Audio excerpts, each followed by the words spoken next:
السلام علیکم. Welcome to my YouTube channel Hafiz Usman. New ویور سے ریکویسٹ ہے کہ پلیز چینل کو لازمی سبسکرائب کر لیں. بسم اللہ الرحمن الرحیم. عراقی خاتون. ایک عراقی خاتون سیدنا عمر بن عبدالعزیز رحمۃ اللہ کو ملنے آئی. جب وہ دروازے پر پہنچی تو پوچھا کہ کیا امیر المؤمنین کا کوئی دربان بھی ہے؟ لوگوں نے بتلایا نہیں، لہٰذا اگر تم چاہو تو اندر چلی جاؤ. اس پر وہ عورت آپ کی اہلی فاطمہ بنت عبدالملک کے پاس چلی گئی. مکمل تفصیلات جاننے کے لیے ویڈیو کو آخر تک دیکھیں. وہ اس وقت گھر میں بیٹھی چرخہ کاٹ رہی تھی. عورت نے سلام کیا. فاطمہ نے سلام کا جواب دے کر اندر آنے کو کہا. جب عورت بیٹھ گئی تو گھر میں نظر دوڑائی. وہ یہ دیکھ کر حیران رہ گئی امیر المؤمنین کے گھر میں قابل ذکر کوئی چیز نہ تھی. پھر بولی، میں تو اس لیے آئی تھی کہ شاید یہاں سے کچھ مل جائے جس سے میں اپنے گھر کی حالت سدھار لوں، مگر یہ گھر تو میرے گھر سے بھی خستہ حال ہے. اس پر فاطمہ بولی، تیرے جیسی عورتوں کے گھروں کو آباد کرتے کرتے اس گھر کا یہ حال ہو گیا ہے. یہ گفتگو چل رہی تھی کہ آپ تشریف لے آئے اور گھر کی دیوار کے پاس بنے کنویں کے پاس تشریف لے گئے اور اس میں سے پانی نکال کر پاس پڑی مٹی کا گارا بنانے لگے. گارا بناتے ہوئے آپ بار بار اپنی اہلیہ فاطمہ کی طرف بھی دیکھتے رہے. اس پر وہ عراقی عورت کہنے لگی، بی بی اس مزدور سے پردہ کرو، وہ بار بار تمہیں دیکھے جا رہا ہے. فاطمہ بولی، گھبراؤ نہیں، یہ مزدور نہیں بلکہ امیر المؤمنین اور میرے خاوند ہیں. گارا بنانے کے بعد آپ سلام کرتے ہوئے اپنے کمرے میں چلے گئے اور اندر بچھے مصلے کے پاس تشریف لے گئے. پھر اہلیہ فاطمہ سے آنے والی عورت کا پوچھا. فاطمہ نے بتلا دیا کہ عراق سے کوئی ضرورت مند عورت آئی ہے. پھر آپ نے پاس رکھا ایک ٹوکرا اٹھایا جس میں کچھ انگور تھے.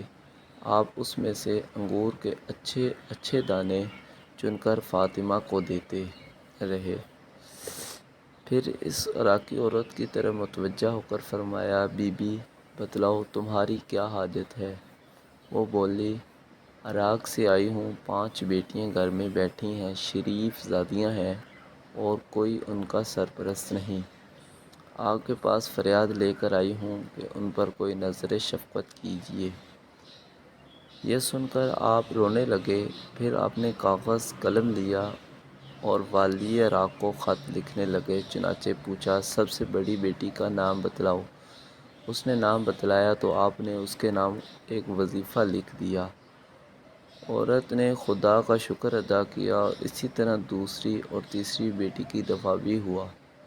آپ نام پوچھتے، وہ نام بتلاتی تو آپ اس کا وظیفہ لکھ دیتے، جس پر وہ عورت رب کا شکر بجا لاتی. جب آپ نے چوتھی بیٹی کا نام پوچھنے کے بعد اس کا وظیفہ لکھا تو وہ عورت فرط مسرت سے گھبرا کر آپ کو دعا دینے لگی. اس پر آپ نے قلم اٹھا لیا اور فرمایا، ہم ان لڑکیوں کے لیے وظیفہ مقرر کرتے رہے کیونکہ تم اس ذات کی حمد کرتی رہی جو حمد کی اہل ہے.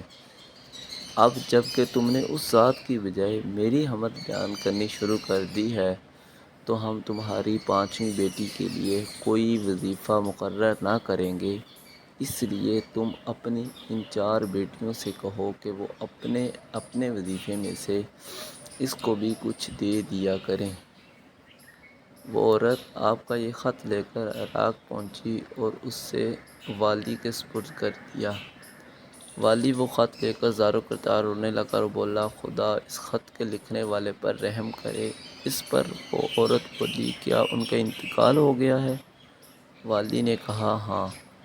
اس پر وہ بھی کرار ہو کر پھوٹ پھوٹ کر رونے لگی اور سمجھی کہ شاید اب میری بیٹیوں کا وظیفہ جاری نہ ہوگا.